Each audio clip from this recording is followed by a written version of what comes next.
Hello friends, રીપી e learning હબમાં આપનું સ્વાગત છે। મિત્રો, નાઇટ્રોજન એક અગત્યનું તત્વ। હવે એ નાઇટ્રોજનના કેટલાક અગત્યના સંયોજનોની આપણે શરૂઆત કરીએ। મિત્રો, એમાંનું પહેલું અગત્યનું સંયોજન, નાઇટ્રોજનનું ખૂબ મહત્વનું સંયોજન એવું એમોનિયા। તો મિત્રો, એમોનિયાની બનાવટ, ગુણધર્મ અને ઉપયોગોની વિગતવાર અને ઝડપથી ચર્ચા કરીએ। મિત્રો, બનાવટ, ગુણધર્મ અને ઉપયોગ એમોનિયા આપણને મળે ક્યાંથી, અથવા એમોનિયા પહેલા તો શું છે? તો એમોનિયા છે ને મિત્રો, એ નાઇટ્રોજનનો હાઇડ્રાઇડ છે। એટલે નાઇટ્રોજન અને હાઇડ્રોજનનું બનેલું અગત્યનું સંયોજન છે। આપણે જાણીએ છીએ મિત્રો, એમોનિયા એટલે NH3, એમાં કાંઈ નવાપણું નથી, બરાબર છે। નાઇટ્રોજનનો હાઇડ્રાઇડ છે, નાઇટ્રોજન અને હાઇડ્રોજનનું સંયોજન છે। મળે છે ક્યાંથી? તો એ આપણને પ્રાણી અને વનસ્પતિ શરીરની કુદરતી વિઘટન દ્વારા ઉદ્ભવે છે। એટલે પ્રાણીઓ અને વનસ્પતિમાં મિત્રો રહેલો છે। આપણા શરીરના અગત્યના જૈવિક કણો કે જૈવિક અણુઓની અંદર એક છે પ્રોટીન, અને પ્રોટીન મિત્રો બન્યો છે એમિનો એસિડનો। એમિનો એસિડમાં મિત્રો નાઇટ્રોજન અને એમોનિયા રહેલો છે। ઉપરાંત બીજી ઘણી બધી જગ્યા ઉપર મિત્રો એમોનિયા રહેલો છે। આપણે જે ઉત્સર્ગ દ્રવ્યો બહાર કાઢીએ છીએ એમાં યુરિયા રહેલો છે, એમાંથી પણ એમોનિયા ઉત્પન્ન થાય છે। તો ઘણી બધી જગ્યા ઉપર આપણા શરીરમાં એમોનિયા રહેલો છે। એટલે કુદરતી વિઘટનની ક્રિયાથી, બરાબર, પ્રાણી કે વનસ્પતિના શરીરની કુદરતી વિઘટનની ક્રિયાથી મિત્રો એમોનિયા ઉત્પન્ન થાય છે। જમીનમાં પણ એમોનિયા ક્ષાર સ્વરૂપે રહેલો છે। કયા ક્ષાર રૂપે મિત્રો? તો એમોનિયા એમોનિયમ ક્ષાર સ્વરૂપે, NH4+ ક્ષાર સ્વરૂપે, અલગ અલગ પ્રકારના ક્ષારો, પણ એમાં ધન આયન રૂપે NH4 એમોનિયમ આયન છે મિત્રો, એક ક્ષાર સ્વરૂપે રહેલો છે। વાયુમાં પણ કંઈક પ્રમાણમાં, વાતાવરણમાં પણ કંઈક પ્રમાણમાં એમોનિયા મિત્રો રહેલો છે। ઓકે, ચલો શરૂઆત કરીએ એની બનાવટથી। તો બનાવટની અંદર મિત્રો પહેલી બનાવટ એકદમ સિમ્પલ, પ્રયોગશાળાની બનાવટ કરીએ, બરાબર। પ્રયોગશાળામાં આપણે પણ લેબમાં બનાવવું હોય તો ખૂબ સરળતાથી એમોનિયા બનાવી શકીએ, મેળવી શકીએ। એની માટે આપણે શું કરવું પડશે? તો એની માટે આપણે એમોનિયમ ક્લોરાઇડ, NH4Cl, જેને આપણે નવસાર પણ કહીએ છીએ, એ એમોનિયમ ક્લોરાઇડની કેલ્શિયમ હાઇડ્રોક્સાઇડ, જેને આપણે ફોડેલો ચૂનો કહીએ છીએ મિત્રો, એની સાથે પ્રક્રિયા કરીએ। બહુ સિમ્પલ પ્રક્રિયા છે। એમોનિયમ ક્લોરાઇડ છે જે સ્વભાવે એસિડિક છે, અને આ કેલ્શિયમ હાઇડ્રોક્સાઇડ છે જે સ્વભાવે બેઝિક છે, અને એ બે વચ્ચેની પ્રક્રિયાથી કેલ્શિયમ ક્લોરાઇડ એમોનિયા અને 2H2 ઉત્પન્ન થાય છે। તો આ રીતે આપણે અહીંયા એમોનિયા મળી શકીએ છીએ પ્રયોગશાળામાં બનાવટી એકદમ સરળ પદ્ધતિ। ઓકે મિત્રો, એમોનિયમ ક્લોરાઇડ અને કેલ્શિયમ હાઇડ્રોક્સાઇડ વચ્ચેની પ્રક્રિયાથી આપણે શું મેળવી શકીએ છીએ? એમોનિયા ઉત્પન્ન કરી શકીએ છીએ। બીજી બનાવટની પદ્ધતિ જોઈએ મિત્રો, તો બીજી બનાવટની પદ્ધતિમાં સેમ પેરેલલ એવી જ એક પદ્ધતિની વાત કરી છે। એમોનિયમ ક્ષારની સોડિયમ હાઇડ્રોક્સાઇડ એટલે NaOH, કેલ્શિયમ હાઇડ્રોક્સાઇડ એટલે ફોડેલો ચૂનો CaOH2, એની બરાબર સાથે આપણે કોઈ પણ એમોનિયમ ક્ષાર એટલે મિત્રો જેમાં NH4+ રહેલો હોય તેવો કોઈ પણ એમોનિયમ ક્ષાર સાથે આપણે એની પ્રક્રિયા કરીએ, બરાબર છે। આ કે આ બેમાંથી કોઈ પણ એક બેઝ લઈએ તો આપણને એમાં એમોનિયા મળશે। જેમ કે પહેલી પ્રક્રિયા આપણે લઈએ એમોનિયમ સલ્ફેટ, બરાબર છે। એમોનિયમ સલ્ફેટ જે એસિડિક ક્ષાર છે એની આપણે પ્રબળ બેઝ NaOH સાથે પ્રક્રિયા કરાવીએ તો મિત્રો અહીંયા બે એમોનિયમ આયન છે, એમાંથી આપણને 2 વખત 2 ટાઈમ એમોનિયા મળશે। પછી અહીંયાથી 2 વખત H+ અને અહીંયા 2 આ OH એટલે 2 ટાઈમ H2O મળશે, અને અહીંયાથી Na2 અને અહીંયા SO4 એટલે સોડિયમ સલ્ફેટ આપણને ઉત્પન્ન થશે। તે જ રીતે મિત્રો એમોનિયમ ક્લોરાઇડની કેલ્શિયમ હાઇડ્રોક્સાઇડ સાથે પ્રક્રિયા કરી, જે હમણાં જસ્ટ આગળ આપણે જોઈ, તો એ રીતે પણ આપણને એમોનિયા અને કેલ્શિયમ ક્લોરાઇડ આવી રીતના આપણને પાણી મુક્ત થશે મિત્રો, જે પ્રક્રિયા હમણાં જ આપણે પૂર્ણ કરી। ઓકે, આ એ જ પ્રક્રિયા છે મિત્રો, બરાબર। જે પ્રક્રિયા હમણાં આપણે જો એ રીતે પણ બનાવી શકીએ। હું આને ક્રમ પણ ઉલટાવી શકું, એટલે કેમ કરી શકું એ પણ તમે જુઓ। એમોનિયમ સલ્ફેટ લઉં, ઓકે, એની પ્રક્રિયા હું અહીંયા કેલ્શિયમ હાઇડ્રોક્સાઇડ સાથે કરું, તો આવું પણ મિત્રો તમારું ધ્યાન હોવું જોઈએ। કેમ થશે? તો આ પ્રક્રિયામાં મને આ જે એમોનિયમ વખતના 2 વખતના ક્ષાર છે, તો મિત્રો અહીંયા જે એમોનિયમ સલ્ફેટમાં 2 એમોનિયમ આયન રહેલા છે એમાંથી મને 2 ટાઈમ એમોનિયા મળશે। ઓકે, અહીંયાથી 2H+ 2OH- એટલે અહીંયા હું 2 ટાઈમ H2O લખી નાખું છું, અને ત્યાર પછી અહીંયા વધશે કેલ્શિયમ, અહીંયા વધશે સલ્ફેટ, એટલે મને મળશે કેલ્શિયમ સલ્ફેટ। ઓકે, મેં આની પ્રક્રિયા આની સાથે કરાવી, એ રીતે આની પ્રક્રિયા જો આની સાથે કરાવું એટલે કે એમોનિયમ ક્લોરાઇડ અને એની પ્રક્રિયા હું સોડિયમ હાઇડ્રોક્સાઇડ સાથે કરાવું મિત્રો, તો પણ મને મળશે। ઓકે, કેવી રીતના મળશે એ પણ આપણે ચેક કરી લઈએ। તો અહીંયાથી NH4 માંથી મને એક એમોનિયમ આયન મળશે, ઉપરાંત આ Cl અને Na તો એક સોલ્ટ ઉત્પન્ન થશે મિત્રો, NaCl સોલ્ટને હું પાછળ લખું છું, અને ત્યાર પછી અહીંયા એક H અને એક OH એટલે મને 1 ટાઈમ H2O મળશે। ઓકે, તો આનું સામાન્યકરણ મારે કરવું હોય તો એમ કરી શકું મિત્રો કે જ્યારે હું કોઈ પણ NH4 આયન વાળો એટલે કે એમોનિયમ ક્ષાર લઉં છું અને એવી રીતે કોઈ પણ હાઇડ્રોક્સાઇડ, સોડિયમ, કેલ્શિયમ એવો કોઈ પણ મિત્રો હાઇડ્રોક્સાઇડ લઉં તો એ હાઇડ્રોક્સાઇડની પ્રક્રિયા કરું તો મને એમોનિયા ઉત્પન્ન થશે વત્તા અહીંયા H2 ઉત્પન્ન થશે. તો આપણે સામાન્ય સમીકરણના રૂપમાં આને યાદ રાખીએ કે કોઈ પણ એમોનિયમ ક્ષાર અને અહીંયા કોઈ પણ પ્રબળ બેઝ લઈએ મિત્રો તો આપણને એમોનિયા અને પાણી ઉત્પન્ન થશે. ઓકે મિત્રો, તો હવે શું કરશું? ત્રીજી પ્રક્રિયા મિત્રો આપણે એમ કરી શકીએ એમોનિયમ સંયોજનને ગરમ કરવાથી, તમે જેને ઉષ્મીય વિઘટન પણ કહી શકો. એટલે એમોનિયમ ક્ષારોનું ઉષ્મીય વિઘટન કરીએ તો એમાંથી પણ આપણને એમોનિયા વાયુ મળશે. ઉદાહરણ જોઈએ તો આપણને આઈડિયા આવશે મિત્રો. જેમ કે આપણે એમોનિયમ સલ્ફેટ લીધું. એમોનિયમ સલ્ફેટમાં મિત્રો એમોનિયમ આયન સ્વરૂપે એમોનિયા રહેલો છે. જો આપણે એનું ઉષ્મીય વિઘટન કરીએ, ગરમીથી વિઘટન કરીએ તો આ NH4 માંથી મિત્રો એક NH3 1 મોલ એમોનિયા આપણને મળશે અને અહીંયા શું વધશે? NH4 અને એ એમોનિયા ઉત્પન્ન થયાના કારણે એક H વધ્યો તો અહીંયા NH4 બરાબર છે, એક H વધ્યો તે અને SO4 એટલે નામ થશે એમોનિયમ હાઇડ્રોજન સલ્ફેટ. તમે એને એમોનિયમ બાયસલ્ફેટ પણ કહી શકો અને એમોનિયમ એસિડ સલ્ફેટ પણ કહી શકો. ઓકે, અને બાયસલ્ફેટ કે એસિડ સલ્ફેટ પણ ઓળખાય. તેવી રીતે બીજું આપણે લઈએ છીએ ammonium dihydrogen phosphate. Ammonium dihydrogen ફોસ્ફેટનું પણ આવી રીતે આપણે ઉષ્મીય વિઘટન કરીએ તો NH4 માંથી મિત્રો આપણને NH3 એટલે કે એમોનિયા મળશે અને H2PO4 માંથી આપણને HPO3 જેનું નામ છે મેટાફોસ્ફોરિક એસિડ. આ મેટાફોસ્ફોરિક એસિડનું બંધારણ સૂત્ર આપણે વિગતવાર ચર્ચા એ ફોસ્ફરસનો ઓક્સો એસિડમાં આપણે કરશું મિત્રો. અને આ ઉપરાંત પાણી મુક્ત થશે પણ અહીંયા આપણે ઉષ્મીય વિઘટનથી એમોનિયા ઉત્પન્ન થયો. તો આ રીતે આપણે એમોનિયમ ધરાવતા કેટલાક સંયોજનોના ઉષ્મીય વિઘટન દ્વારા પણ એમોનિયા પ્રાપ્ત કરી શકીએ, મેળવી શકીએ, ઉત્પન્ન કરી શકીએ. ઓકે, ત્યાર પછી ચોથી પ્રક્રિયામાં શું છે મિત્રો? હવામાં અલ્પ પ્રમાણમાં એમોનિયા વાયુ રહેલો છે. આપણે શરૂઆત કરી ત્યારે કીધેલું વનસ્પતિ અને પ્રાણીઓમાં રહેલો છે, જમીનમાં એમોનિયમ ક્ષાર સ્વરૂપે રહેલો છે, હવામાં પણ એમોનિયા રહેલો છે. આ હવામાંનો એમોનિયા ક્યાંથી આવ્યો? તો એ યુરિયામાંથી આવ્યો. યુરિયા શું છે? યુરિયા એ નાઇટ્રોજન યુક્ત કાર્બનિક સંયોજન છે. એ ક્યાંથી આવ્યું મિત્રો? તો જે પ્રાણીઓ છે બરાબર, એ પ્રાણીઓ જે ઉત્સર્ગ દ્રવ્યોનો ત્યાગ કરે એ ઉત્સર્ગ દ્રવ્યોની અંદર યુરિયા રહેલો છે અને એ યુરિયાના ક્ષયનથી, ડીકેથી, વિઘટનથી મિત્રો આપણને શું મળે છે? એમોનિયા ઉત્પન્ન થાય છે. અને એ રીતે વાતાવરણમાં કંઈક અંશે થોડા પ્રમાણમાં એમોનિયા રહેલો છે. તો મિત્રો ક્લિયર છે, વાતાવરણનો એમોનિયા એ યુરિયાના વિઘટનથી મળે છે બરાબર છે. અને આપણે જે ખાતર નાખીએ છીએ એમાંથી પણ મિત્રો એમોનિયા ઉત્પન્ન થઈ શકે છે. તો એને આપણે જો આમ લખવું હોય, દર્શાવવું હોય આ સમીકરણને તો આપણે એમ પણ બતાવી શકીએ NH2CONH2. ઓકે, આની હું પાણીના 2 મોલેક્યુલ સાથે પ્રક્રિયા કરું છું તો આને હું જરાક આવી રીતે બતાવું. એક HO અને H, બીજો HO અને H. એટલે મેં 2 મોલેક્યુલ પાણીના લીધા. એટલે શું થશે મિત્રો જરાક ધ્યાનથી? તો અહીંયા એક NH4+, આ બીજો NH4+, એટલે અહીંયા NH4 બરાબર છે ટ્વાઇસ થશે અને COO એટલે આ થઈ જશે કાર્બોનેટ. આ થઈ ગયો તમારો એમોનિયમ કાર્બોનેટ. ઓકે, અને એમોનિયમ કાર્બોનેટ જે છે બરાબર, એનું ઉષ્મીય વિઘટન કરીએ એટલે આપણને શું મળશે? 2 ટાઈમ અમોનિયા મળશે. ત્યાર પછી આપણને કાર્બન ડાયોક્સાઇડ મળશે અને ત્યાર પછી શું વધશે? તો 1 ટાઈમ પાણીનો મોલેક્યુલ. અહીંયા આપણે લીધેલા હતા કેટલા પાણીના અણુ? 2 પાણીના અણુ લીધેલા હતા, જેમાંથી એક પાણીનો અણુ આપણે પાછો આપ્યો અથવા પાછો મળ્યો. એટલે સરેરાશ મિત્રો એક પાણીનો અણુ એ વપરાયો. એટલે અહીંયા 1 ટાઈમ H2O લખેલું છે. તો આને જો ફૂલ ફોર્મ પ્રક્રિયામાં જોઈએ તો આવી રીતે આખી પ્રક્રિયા લખી શકાય. શોર્ટ એન્ડ સ્વીટમાં મિત્રો આ રીતે આપણે યાદ રાખીએ તો આ રીતે એમોનિયા ધરાવતું સંયોજન, કાર્બનિક સંયોજન યુરિયા, અને એમાંથી પણ આપણે મિત્રો શું કરી શકીએ? એમોનિયા મેળવી શકીએ. મિત્રો એમોનિયા ઉત્પાદનની આપણે વિવિધ પદ્ધતિઓ જોઈ. હવે આ ચોથી પદ્ધતિ પરથી મિત્રો આ એક અગત્યની વાત મારે કરવી છે કે તે હવા કરતા હલકો વાયુ છે. એટલે ઘનતા પ્રમાણમાં ઘણી ઓછી છે. એ મુદ્દો પણ આપણે ચર્ચશું. એ પાણીમાં બહુ સરસ મજાનો ઓગળે છે. પાણીમાં સરસ દ્રાવ્ય છે. પાણીમાં શું દ્રાવ્ય આપણે શબ્દ વાપરી શકીએ. હવે એમોનિયા વાયુને શુષ્ક કરવા માટે બરાબર, આપણે જનરલી આગળ જે મેથડો જોઈ હતી એ મેથડમાં આપણે જે એમોનિયા ઉત્પન્ન કરીએ છીએ તો અન્ય વાયુની જેમ એને પણ શુષ્ક કરવો જરૂરી છે. કારણ કે એમાં થોડાક પ્રમાણમાં પાણીની બાષ્પ કે વાતાવરણના વાયુ રહેલા હોય તો એ પાણી વગરનો એટલે ભેજ મુક્ત કરવા માટે મારે શું કરવું પડે? તો એને શુષ્ક કરવા માટે મારે મિત્રો કેલ્શિયમ હાઇડ્રોક્સાઇડમાંથી પસાર કરવામાં આવે.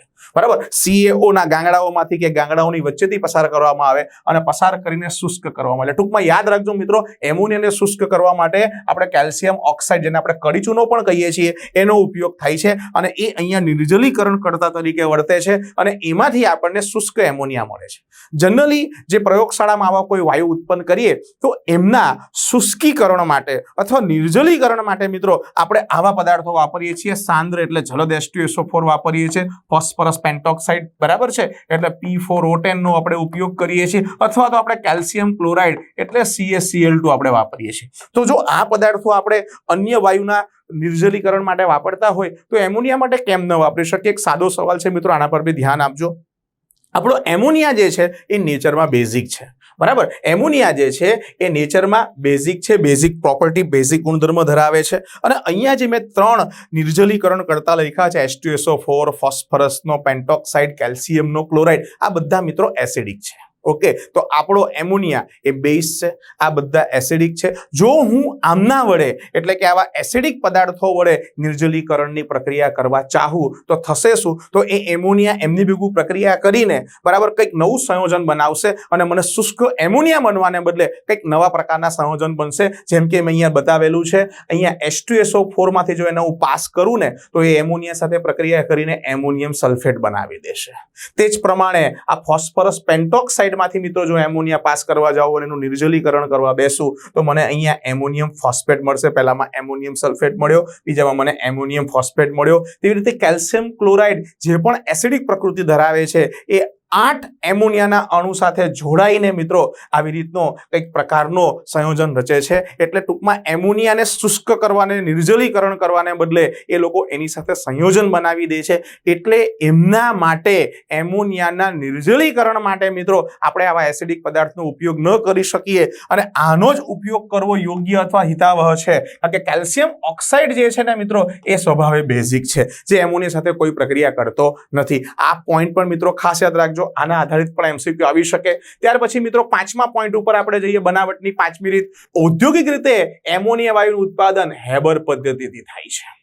ઓકે, જો આપણને એવો કોઈ એમસીક્યુ પૂછાય કે મોટા પાયા ઉપર નાઇટ્રોજનનું સ્થાયીકરણ કઈ પદ્ધતિ વડે કરવામાં આવે છે, તો મિત્રો એનો જવાબ આવશે આ હેબર પદ્ધતિ. હેબર પદ્ધતિ વડે નાઇટ્રોજનનું સ્થાયીકરણ કરીને એમાંથી એમોનિયા વાયુ ઉત્પન્ન કરવામાં આવે છે. વિશાળ પાયા ઉપર આ પ્રક્રિયા ઔદ્યોગિક ધોરણે કરવામાં આવે છે. એમાં થાય છે શું મિત્રો? બહુ સિમ્પલ પ્રોસેસ છે. જોવા જઈએ તો નાઇટ્રોજનની ડાયરેક્ટલી હાઇડ્રોજન સાથે પ્રક્રિયા, કારણ કે આપણે નાઇટ્રોજનનો હાઇડ્રાઇડ એટલે એમોનિયા બનાવવો છે, તો નાઇટ્રોજનની સીધી હાઇડ્રોજન સાથે પ્રક્રિયા કરીએ. અહીંયા કન્ડિશન છે એટલે પ્રક્રિયા પરિસ્થિતિ છે, આપણે બરાબર યાદ રાખવાની રહેશે મિત્રો. 773 કેલ્વિન તાપમાન મગજમાં ફિટ કરી દેજો મિત્રો. 773 કેલ્વિન તાપમાન, ઓકે, 212 દબાણ, ઓકે. અને ત્યાર પછી FeO ઉદ્દીપક છે. ઉદ્દીપકમાં કોણ છે મિત્રો? FeO, આયનનો ઓક્સાઇડ ઉદ્દીપક છે. એ પ્રક્રિયાથી આપણને એમોનિયા મળે છે અને અહીંયા આપણને એમોનિયાની સર્જન એન્થાલ્પી એ -46.1 કિલોજૂલ પ્રતિ મોલ છે. એટલે પ્રક્રિયા કેવી ટાઈપની થઈ તો તમે સમજી શકો. આ એમોનિયા બરાબર હેબર પદ્ધતિથી ઉત્પાદનની પ્રક્રિયા એ ઉષ્મા શેપક છે અને પર જૂલ એમોનિયાના ઉત્પાદનથી -46.1 જેટલી ઉર્જા આપણને ઉત્પન્ન થાય છે. બીજા મિત્રો અગત્યના પોઈન્ટ ઉપર જઈએ તે પહેલા જે આપણે પદ્ધતિનું નામ છે હેબર પદ્ધતિ, એ આ વૈજ્ઞાનિક ફ્રીઝ હેબરના માનમાં રાખવામાં આવ્યું છે. એમના નામ ઉપરથી આ પદ્ધતિનું નામ હેબર પદ્ધતિ છે. આ પદ્ધતિના શોધક મિત્રો આ ફ્રીઝ હેબર નામના વૈજ્ઞાનિક છે. ત્યાર પછી મિત્રો અહીંયા લ સ્ટેટલના સિદ્ધાંત મુજબ એમોનિયા વાયુનું વધુ ઉત્પાદન માટે પ્રક્રિયાનું દબાણ 212 કરવામાં આવે છે. કેવી રીતે મિત્રો એને જરાક સમજવા પ્રયત્ન કરીએ. આમાં પ્રક્રિયકની સાઈડ ઉપર તમે જોઈ શકો, પ્રક્રિયકની સાઈડ ઉપર મોલ સંખ્યા મારે તમને ગણાવી છે. વાયુની મોલ સંખ્યા તો અહીંયા 1 મોલ આનો છે, ઓકે, આના 3 મોલ છે અને સરવાળે મને એમાંથી 2 મોલ મળે છે. બરાબર, અહીંયા આ ટોટલ તમે મરી દો એટલે 1 + 3 એટલે કેટલા થશે મિત્રો? 4 મોલ. બરાબર, આપણે લ સેટલનો નિયમ બહુ સારી રીતે 11માં ભણી ગયેલા છીએ. લ સેટલના સિદ્ધાંતને આપણે જાણીએ છીએ મિત્રો. એ સિદ્ધાંત પ્રમાણે તમે જે ચેન્જ કરો, તમે પ્રક્રિયા પરિસ્થિતિમાં જે ફેરફાર કરો, પ્રક્રિયા એ ફેરફારને અનુરૂપ થવા એડજસ્ટ કરવા પ્રયત્ન કરે. એટલે શું મિત્રો? અહીંયા આપણે દબાણ જો વધારશું, ઓકે, જો દબાણ વધારશું તો પ્રણાલીને દબાણ ઘટાડવું પડશે. કેમ ઘટાડવું પડશે? કારણ કે તમે સમજ્યા તે પ્રમાણે અહીંયા પ્રક્રિયકની સાઈડ ઉપર 4 મોલ છે અને નિપજની સાઈડ ઉપર 2 જ વાયુરૂપ મોલ છે. તો અહીંયા દબાણ વધારે છે, અહીંયા દબાણ પ્રમાણમાં એના કરતા ઓછું છે, કારણ કે વાયુરૂપ નિપજો ઓછી છે. તો જો હું દબાણ વધારે રાખીશ તો પ્રક્રિયાએ શું એડજસ્ટ કરવું પડે? દબાણ ઓછું કરવા પ્રયત્ન કરવો પડે. એટલા માટે પ્રક્રિયા કઈ દિશામાં આગળ વધશે? પુરોગામી દિશામાં આગળ વધશે. અને પુરોગામી દિશામાં આગળ વધે લ સેટરના નિયમ પ્રમાણે, એટલે મારે આ પ્રક્રિયા ઊંચા દબાણે કરવી જોઈએ અને ઊંચા દબાણે આની માટે અનુરૂપ દબાણ છે 212. તો આ પ્રક્રિયા હું 212 જો કરું તો મને વધુમાં વધુ નિપજ મળે. તે રીતે મિત્રો તાપમાનનું પણ ધ્યાન રાખવું પડશે. આ પ્રક્રિયા તમે જોઈ શકો, મેં ઉપર લખેલું પણ છે, પ્રક્રિયા ઉષ્માક્ષેપક છે. હવે તમે જાણો છો લ સેટલના સિદ્ધાંત પ્રમાણે ઉષ્માક્ષેપક પ્રક્રિયામાં તાપમાનનો વધારો એ ફાયદાકારક નથી. ઉલટીકના એ તાપમાનનો વધારો કરશું બંને પ્રક્રિયાઓની જેમ તો ઉત્પાદન વધવાને બદલે ઘટાડશે. તો અહીંયા વધુ ઉત્પાદન મેળવવા માટે આ પ્રક્રિયા મારે ઓછા તાપમાને કરવી જોઈએ. પણ મિત્રો સાવ નીચું તાપમાન રાખવું, સાવ ઓછું તાપમાન નાખવું તો સક્રિયકરણ જેટલી ઉર્જા મને ન મળે અને પ્રક્રિયાનો વેગ ખૂબ ધીમો થઈ જાય. એટલે આ પ્રક્રિયા માટે એકદમ અનુકૂળ તાપમાન જો આપણે કહીએ તો એ અનુકૂળ તાપમાન છે મિત્રો 773 કેલ્વિન. 773 કેલ્વિન તાપમાન, જે બહુ ઊંચું તાપમાન ન કહી શકાય એવા તાપમાને મિત્રો આ પ્રક્રિયા કરીએ તો આપણને મેક્સિમમ નિપજ મળે તેમ છે. બરાબર. અહીંયા ઉદ્દીપક તો આયનનો ઓક્સાઇડ FeO છે જ, સાથે સાથે બે પ્રકારના ઓક્સાઇડ છે મિત્રો, K2 એટલે પોટેશિયમનો ઓક્સાઇડ અને Al2O3 એટલે એલ્યુમિનિયમનો ઓક્સાઇડ, જે અહીંયા પ્રવર્ધક તરીકે વર્તે છે. પ્રવર્ધક એટલે મિત્રો પ્રમોટર્સ તરીકે વર્તે છે, કે જે ઉદ્દીપકની કાર્યક્ષમતા વધારે છે. જે કેટાલિસ્ટ છે એની એફિશિયન્સી વધારે છે, ઉદ્દીપક છે એની કાર્યક્ષમતા વધારે, એને આપણે મિત્રો શું કહીએ છીએ? પ્રવર્ધક. એટલે જો આપણને પૂછાય, કન્ફ્યુઝ નથી થવાનું કે ઉદ્દીપક કયો, તો ઉદ્દીપક તો આપણી પાસે એક જ છે, આયનનો ઓક્સાઇડ. પણ જો એમ પૂછે પ્રવર્ધક કયો, તો યાદ રાખજો મિત્રો, નોંધી રાખજો, K2 અને Al2O3 આ બેનો આપણે પ્રવર્ધક તરીકે હેબર પદ્ધતિમાં ઉપયોગ કરીએ છીએ. આ પદ્ધતિનો મારે તમને ડાયાગ્રામ જો બતાવવો હોય તો એને આપણે આ રીતે ડ્રો કરી શકીએ. ધ્યાનથી જોજો મિત્રો, અહીંયા હાઇડ્રોજન અને નાઇટ્રોજન જેને આપણે 1:3 ના રેશિયામાં અહીંયા એન્ડ કરવાના હોય છે, એમાં ઉમેરવાના હોય છે, અને 1:3 ના રેશિયામાં જશે તો અહીંયા એનું દબાણ એટલે કમ્પ્રેસ કરવામાં આવશે મિત્રો 20 MPa લખેલું છે. આ કેવી રીતે સેટ કર્યું છે પણ તમને હું જરાક બતાવી દઉં. આપણે અહીંયા ઉપર લખ્યું કે દબાણ કેટલું રાખવાનું છે? ઊંચા દબાણે 212 કરવાની છે. 212 તમે સમજી શકો, 200 બરાબર, એને આપણે ગુણ્યા 10⁵ કરીએ એટલે પાસ્કલમાં થશે, જેને આપણે 20 ગુણ્યા 10⁶ કરીએ પાસ્કલમાં થશે. 10⁶ છે બરાબર છે, એટલે એને આપણે શું લખી શકીએ? Mega pascal. એટલે અહીંયા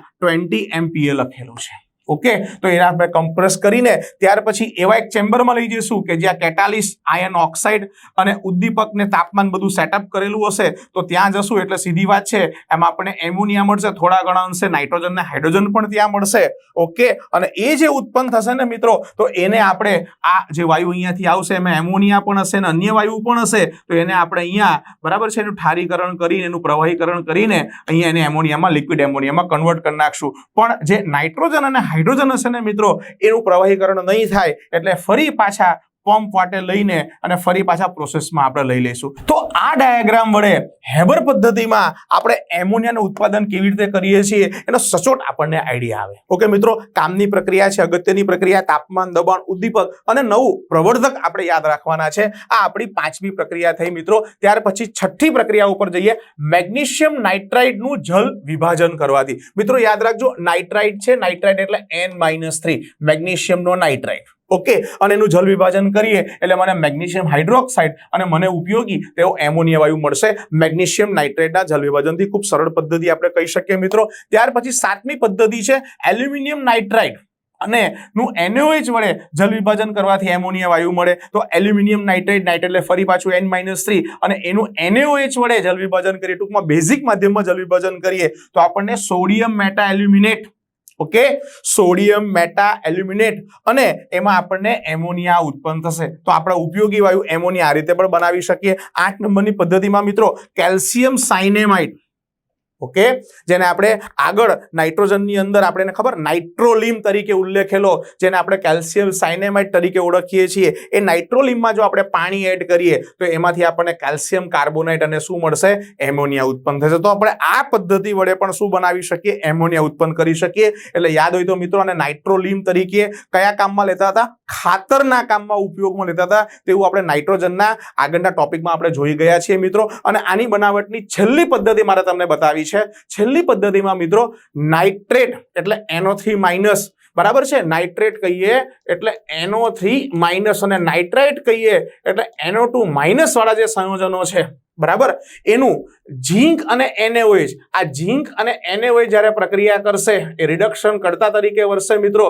એમાંથી મને ZnONa વત્તા 1/2 H2 આવું મને ઉત્પન્ન થશે. તો આ રિડક્શન કરતાનું મિશ્રણ છે. તો Zn અને NaOH ની મદદથી રિડક્શન કરતા મને એમોનિયા મળશે. પહેલી પ્રક્રિયા હું લઉં છું સોડિયમ નાઇટ્રાઇટ, અને સોડિયમ નાઇટ્રાઇટની આ રિડક્શન કરતા જેમાંથી હાઇડ્રોજન વાયુ આવશે, આ હાઇડ્રોજન મિત્રો જે લખેલું છે 8 ટાઈમ હાઇડ્રોજન, એ Zn અને NaOH ની આ મુજબની પ્રક્રિયા વડે ઉત્પન્ન થશે. તો એમાંથી પણ મને એમોનિયા મળશે. એ જ પ્રમાણે મિત્રો સોડિયમ નાઇટ્રાઇટ અને સોડિયમ નાઇટ્રાઇટની આ રિડક્શન કરતા મિશ્રણ જેમાં 6 ટાઈમ હાઇડ્રોજન આપણને મળશે, એની પ્રક્રિયાથી NaOH એમોનિયા, અને મિત્રો અહીંયા 1 ટાઈમ પાણી આવશે, અને આવી રીતના આપણને એમોનિયા અહીંયા પણ ઉત્પન્ન થશે. તો આવી રીતે નાઇટ્રેટ અને નાઇટ્રાઇટ ધરાવતા કોઈ પણ પ્રકારના સંયોજનો, કોઈ પણ એટલે તમે સોડિયમને બદલે પોટેશિયમ લઈને પણ આવી રીતે કરી શકો, અને એનું આ રિડક્શન કરતાના મિશ્રણ વડે એમોનિયા ઉત્પન્ન કરી શકો. તો મિત્રો અહીંયા આપણે એમોનિયાના બનાવટની અલગ અલગ પદ્ધતિ જોઈ. હવે આપણે એમોનિયાના કેટલાક ભૌતિક ગુણધર્મોની ચર્ચા કરીએ મિત્રો. એમોનિયાના ભૌતિક ગુણધર્મની અંદર કેટલાક ગુણધર્મોને આપણે એક પછી એક જોતા જઈએ. પહેલું છે મિત્રો, એમોનિયા રંગવિહીન તીવ્ર વાસ ધરાવતો વાયુ છે, બરાબર. એને આપણે પ્લેઝન્ટ સ્મેલ કહીશું મિત્રો. તીવ્ર વાસ જે તમે અવગણી ન શકો, અને વધારે તીવ્ર હોય તો તમારા આંખમાંથી આંસુ એટલે જળજળી આવી જાય, પાણી છૂટી જાય, એવી તીવ્ર વાસ ધરાવે છે મિત્રો. એનું ઠાર બિંદુ અને ઉત્કલન બિંદુ અનુક્રમે 198.4 કેલ્વિન અને 239.7 કેલ્વિન છે. આપણે યાદ રાખવાના રહેશે મિત્રો. હવા કરતા હલકો વાયુ છે, જેની ઘનતા પ્રમાણમાં ખૂબ ઓછી છે, જેની ઘનતા મિત્રો 0.68 ગ્રામ પ્રતિ સેન્ટીમીટર ક્યુબ છે. આ પણ તમારે નોંધી રાખવાનું છે મિત્રો.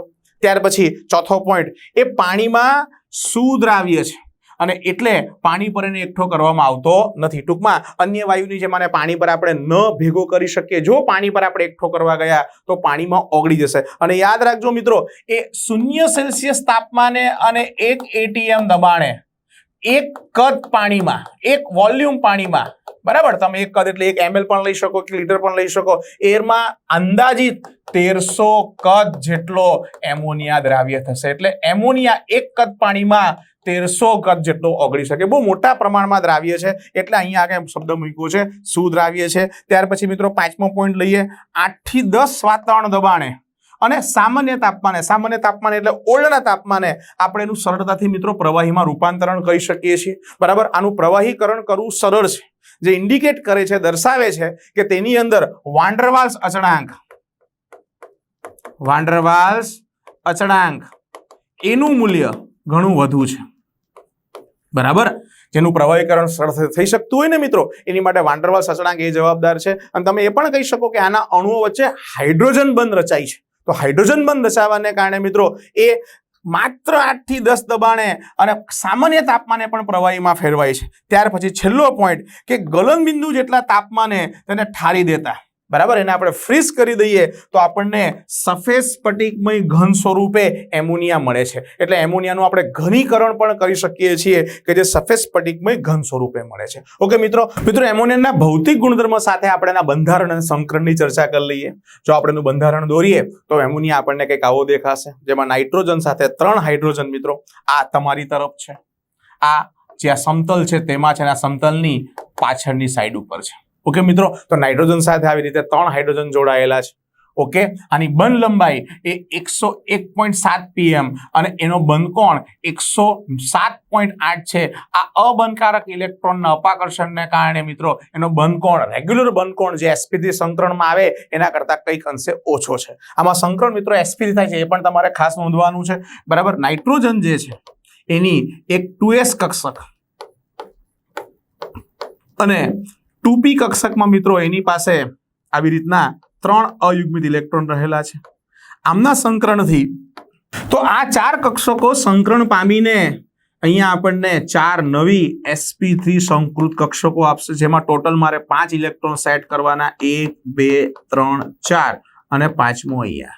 અને આ જે 3 અયુગ્મિત ઇલેક્ટ્રોન છે એ 3 અયુગ્મિત ઇલેક્ટ્રોન સાથે 3 હાઇડ્રોજનના પરમાણુ સહસંયોજક બંધ રહેશે, અને સહસંયોજક બંધ રહેશે એટલે 3 બંધકારક જોડ થઈ. આ મિત્રો 3 બંધકારક, અને આ એક જે છે જે ઉપર આપણે દર્શાવી છે એ અબંધકારકની જોડ થશે. એટલે આપણને કોઈ એમોનિયામાં પૂછે કે સંકરણ કયું, તો sp3 બંધકોણ અને બંધ લંબાઈના આંકડા મિત્રો આપણે યાદ રાખવાના છે. ઓકે, તો અહીંયા આપણે એનું બંધારણ પણ ક્લિયર કર્યું. મિત્રો એમોનિયાની બનાવટ અને એના ભૌતિક ગુણધર્મ કર્યા પછી હવે આપણે જોવા જઈએ છીએ એમોનિયાના રાસાયણિક ગુણધર્મ.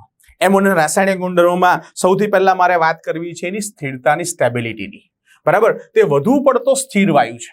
વધુ પડતો સ્થિર વાયુ છે એટલે મિત્રો આ સમૂહ 15 ના હાઇડ્રેટમાં સૌથી સ્ટેબલ જો હોય, સૌથી સ્થાયી જો હોય તો આપણો એમોનિયા છે. પછી સમૂહમાં જેમ જેમ નીચે જશું તો તેમ તેમ સ્થાયીતા ઘટી જશે, એટલે આ વધુ પડતો સ્થિર વાયુ છે. ઓકે મિત્રો, ત્યાર પછી બીજો અગત્યનો પોઈન્ટ, એને ગરમ કરતા નાઇટ્રોજન અને હાઇડ્રોજનમાં તેનું વિઘટન પામે છે. બરાબર, સ્થિર તો ખરો પણ બહુ જ ઊંચા તાપમાને આપણે ગરમ કરીએ તો ફાઇનલી એ વિઘટન પામીને નાઇટ્રોજન અને હાઇડ્રોજન આપણને આપે છે. ત્યાર પછી મિત્રો મારે એના આલ્કલાઇન પ્રકૃતિ, એના બેઝિક સ્વભાવની મારે ચર્ચા કરવી છે. આ કેવી રીતે બેઝિક થયો, તો આપણે જાણીએ છીએ કે એમોનિયાની અંદર નાઇટ્રોજન પાસે એક અબંધકારક ઇલેક્ટ્રોન યુગ્મ રહેલું છે, અને અબંધકારક ઇલેક્ટ્રોન યુગ્મને કારણે એ એમોનિયા લુઈસ બેઝ તરીકે વર્તે છે. અને એક ઇલેક્ટ્રોન યુગ્મનું દાન કરવાની વૃત્તિને કારણે એક પ્રોટોન મેળવીને એ એમોનિયમ આયન બનાવે છે. આ તમે સમજી શકો મિત્રો, એમોનિયા છે અને આ જે છે પ્રોટોન, તો આ ઇલેક્ટ્રોન યુગ્મનું દાન આ પ્રોટોનને થશે. એના કારણે આ જે છે નાઇટ્રોજન હાઇડ્રોજન સાથે આવી રીતે સંવર્ગ બંધ બનાવશે, અને જેના કારણે આપણને એમોનિયમ આયન બનશે, જેને આપણે સિમ્પલી NH4+ રૂપે લખીએ છીએ. આ આપણો થઈ ગયો બરાબર એમોનિયમ આયન, અથવા એમોનિયમ કેટાયન પણ તમે કહી શકો. ઓકે, કે જે તેનો આલ્કલાઇન પ્રકૃતિ બતાવે છે. આ રીતે મારે બીજા એસિડ સાથેની પણ પ્રક્રિયા તમને બતાવી છે. જેમ કે એસિડ સાથેની પ્રક્રિયામાં હું પહેલા લેવા જાઉં છું HCl સાથેની પ્રક્રિયા. તો એમોનિયા HCl સાથે પ્રક્રિયા કરશે એટલે મને ક્ષાર મળશે મિત્રો. બરાબર છે, એસિડ અને બેઝ દર વખતે ક્ષાર અને પાણી ન આપે. અહીંયા આપણો જે બેઝ છે એમોનિયા છે, એમાં હાઇડ્રોક્સિલ ગ્રુપ નથી એટલે મને પાણી નહીં મળે મિત્રો.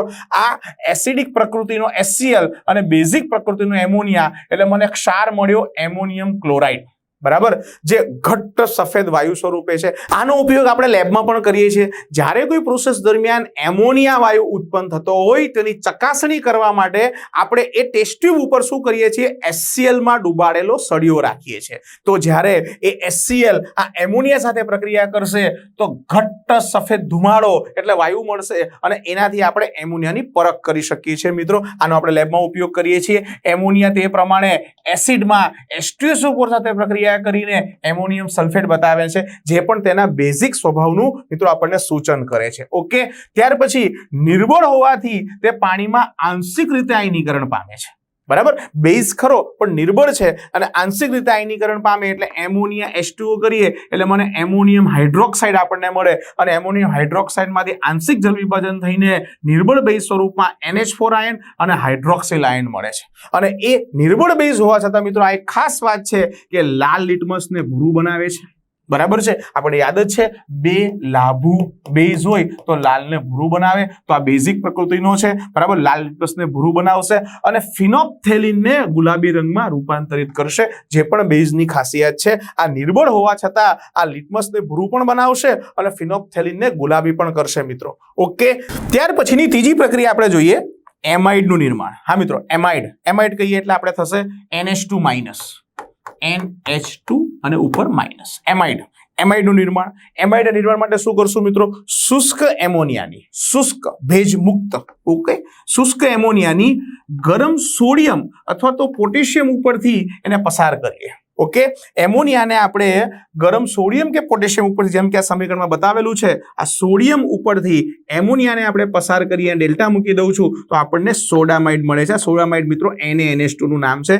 NaNH2 એટલે સોડામાઇડ અને હાઇડ્રોજન મુક્ત થાય છે. તો આ રીતે આપણે એમોનિયાને ધાતુ સાથેની પ્રક્રિયાથી એના એમાઇડમાં કન્વર્ટ કરી શકીએ છીએ. ઓકે મિત્રો, ત્યાર પછી કેટલીક પ્રયોગશાળી પ્રક્રિયાઓની મારે વાત કરવી છે. એ પ્રક્રિયાઓ એટલે કઈ પ્રક્રિયાઓ, કે જલીય એમોનિયાની પ્રક્રિયાઓ. જલીય એમોનિયા એટલે મિત્રો આપણે લેબમાં વાપરીએ છીએ તે આ એમોનિયમ હાઇડ્રોક્સાઇડનું સોલ્યુશન છે, બરાબર. એ એમોનિયાનું દ્રાવણ તરીકે જેને આપણે ઓળખીએ છીએ એ ધાતુના ક્ષારના દ્રાવણ સાથે પ્રક્રિયા કરી, બરાબર, અવક્ષેપ તરીકે હાઇડ્રોક્સાઇડનું નિર્માણ કરે.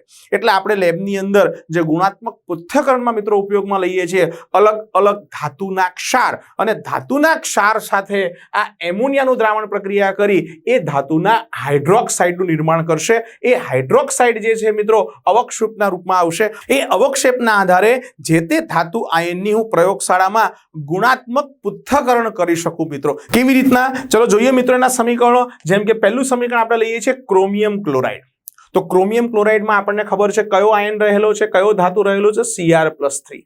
અને એની એમોનિયાના સોલ્યુશન સાથે, એમોનિયાના દ્રાવણ સાથે પ્રક્રિયા કરીએ એટલે ક્રોમિયમ હાઇડ્રોક્સાઇડના અવક્ષેપ તરીકે આપણને લીલા રંગના અવક્ષેપ પ્રાપ્ત થશે, એમોનિયમ ક્લોરાઇડ પણ મળશે. અને એના દ્વારા હું આ લીલા રંગના અવક્ષેપથી Cr+3 આયનની હાજરી સૂચવી શકું. આના પરથી કહી શકું કે મને આપેલા દ્રાવણમાં ક્રોમિયમ+3 આયન છે. તે જ પ્રમાણે મિત્રો આપણે FeCl3 ની પ્રક્રિયા કરીએ તો FeOS થ્વાઇસના અહીંયા દર્શાવે છે તે પ્રમાણે લાલ અવક્ષેપ મળશે જે આપણને Fe+3 ની હાજરી સૂચવશે. અને એ જ પ્રમાણે એલ્યુમિનિયમ ક્લોરાઇડ સાથેની પ્રક્રિયાથી આપણને એલ્યુમિનિયમ હાઇડ્રોક્સાઇડના સફેદ અવક્ષેપ, આ સફેદ અવક્ષેપ મિત્રો આના જીલેટિન જેવા એકદમ ચીકણા સફેદ અવક્ષેપ મળશે આપણને એલ્યુમિનિયમ હાઇડ્રોક્સાઇડના, કે જે આપણને Al+3 ની હાજરી સૂચવે છે. તો આ રીતે આ પદ્ધતિનો ઉપયોગ કરીને હું ગુણાત્મક પૃથ્થકરણમાં ધન આયનની મિત્રો પરખ કરી શકું. ત્યાર પછીની પાંચમી પ્રક્રિયા પર જઈએ મિત્રો, એટલે નેસ્લર પ્રક્રિયક સાથેની પ્રક્રિયા.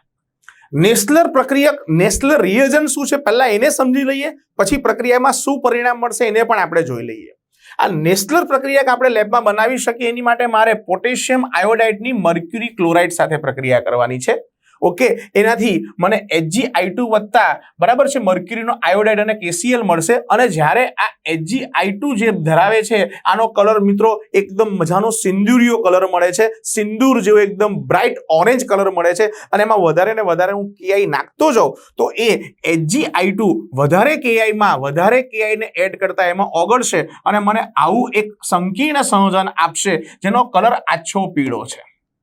આછા પીળા રંગનું મને એક સોલ્યુશન આપશે. એ સોલ્યુશનને મારે નેસ્લરનો પ્રક્રિયક કહેવાનો છે, બરાબર. એટલે K2Hg(I4) ના આલ્કલાઇન દ્રાવણને મારે નેસ્લરના પ્રક્રિયક તરીકે ઓળખવાનો છે મિત્રો, જે આ વૈજ્ઞાનિકના નામ ઉપરથી નામ આપવામાં આવ્યું છે, નેસ્લરનો પ્રક્રિયક, બરાબર છે. અને નેસ્લરનો જે પ્રક્રિયક છે એનું આપણને કોઈ IUPAC નામ પૂછે તો નોંધ કરી દેજો મિત્રો. એનું IUPAC નામ થશે પોટેશિયમ ટેટ્રા આયોડો મર્ક્યુરેટ 2.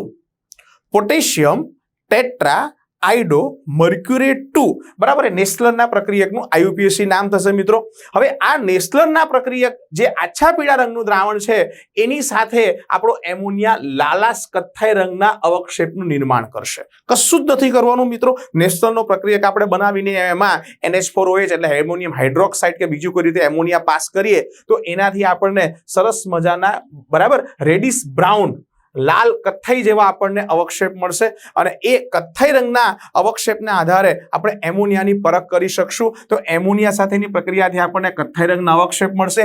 આ કથ્થાઈ રંગના અવક્ષેપને મિત્રો મિલ્સન બેઝ આયોડાઇડ, મિલ્સન બેઝ આયોડાઇડ તરીકે પણ ઓળખાય છે. એટલે કોની સાથેની પ્રક્રિયાથી મિલ્સન બેઝના આયોડાઇડ મળે એવું જો પૂછે તો જવાબમાં આવશે મિત્રો નેસ્લર પ્રક્રિયા. એટલે પ્રક્રિયા સમીકરણને જોઈ લઈએ મિત્રો. આ તમારો નેસ્લરનો પ્રક્રિયક, જેને તમારે આલ્કલાઇન દ્રાવણ બનાવવા માટે થોડાક પ્રમાણમાં એમાં કેવેટ નાખવાનું છે. અને એ જ્યારે એમોનિયા સાથે પ્રક્રિયા કરશે તો ત્યારે આવા કંઈક કથ્થાઈ રંગના અવક્ષેપનું મિત્રો નિર્માણ કરશે, જે અહીંયા બતાવેલા છે, જેને આપણે નામ શું આપ્યું છે? મિલ્સન બેઝના આયોડાઇડ. ઓકે, ઉપરાંત પોટેશિયમ આયોડાઇડ અને પાણી પણ મુક્ત થશે. તો આ રીતે હું એમોનિયાની પરખ કરી શકું. નેસ્લરની પ્રક્રિયાથી કથ્થાઈ રંગના અવક્ષેપ મળે મિત્રો, એ આપણે ખાસ ધ્યાન રાખવાનું છે. ત્યાર પછી છઠ્ઠા નંબરની પ્રક્રિયા જોઈએ મિત્રો, એમોનિયા વાયુનું જલીય દ્રાવણ એટલે એમોનિયમ હાઇડ્રોક્સાઇડ મિત્રો, એની ધાતુના ક્ષારના દ્રાવણ સાથે, અહીંયા મેં ઝીંક ધાતુનો ક્ષાર ઝીંક સલ્ફેટ લીધેલો છે, એની સાથેની પ્રક્રિયાથી પણ મને ઝીંક હાઇડ્રોક્સાઇડ અને અહીંયા શું મળશે? Ammonium sulphate. આ ઝીંક હાઇડ્રોક્સાઇડના મિત્રો મને અવક્ષેપ મળશે સફેદ રંગના, જેનાથી હું એની પરખ કરી શકીશ. તો આને પણ ગુણાત્મક પૃથ્થકરણમાં ઉપયોગ કરી શકાય મિત્રો. ત્યાર પછી 7 નંબરની પ્રક્રિયા જોઈએ, જેમાં સંકીર્ણનું નિર્માણ. કોના દ્વારા સંકીર્ણનું નિર્માણ? ચોક્કસપણે મિત્રો એમોનિયા દ્વારા. એમોનિયા જે છે એમાં આપણે જાણીએ છીએ કે એની પાસે એક અબંધકારક ઇલેક્ટ્રોન યુગ્મ રહેલું છે, એટલે એ લુઈસ બેઝ તરીકે તો વર્તે જ છે, જેને આપણે લિગેન્ડ પણ કહી શકીએ. સંકીર્ણ સંયોજનોમાં એને લિગેન્ડ તરીકે પણ ઓળખાય છે અને એ જે છે એ ઇલેક્ટ્રોન યુગ્મ દાતા છે. બરાબર, લુઈસ બેઝ છે, ઇલેક્ટ્રોન યુગ્મ દાતા છે.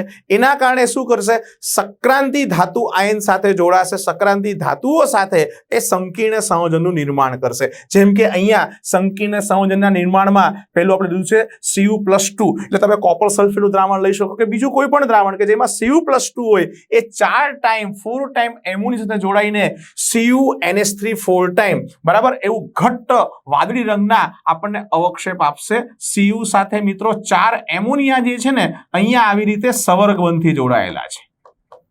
ઓકે, NH3, આ બીજો NH3, આ ત્રીજો NH3, અહીંયા ચોથો NH3 અને આ કોપરનો વીજભાર +2. તો મારે આ સંખ્યાને જો રિપ્રેઝન્ટ કરવો હોય તો એને આ રીતે બતાવી શકો. બરાબર, તો આપણને અહીંયા ઘટ્ટ વાદળી રંગના અવક્ષેપ મળશે.